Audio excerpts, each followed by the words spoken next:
This is the brief on the Book of Weeds by Ken Thompson. So, what makes a weed a weed? Well, according to this book, it's not about being ugly. It's all about its pugnacity. Basically, it's sheer aggressive will to survive and just take over wherever you don't want it.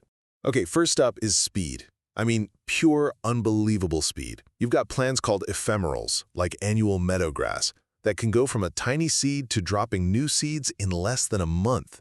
And the numbers, they're just staggering. A single hectare can have something like 140 million dandelion seeds. Oh, and then there's hairy bittergrass, which literally explodes to fire its seeds all over your garden. Second, if speed doesn't work, they go underground. Think of it like a siege.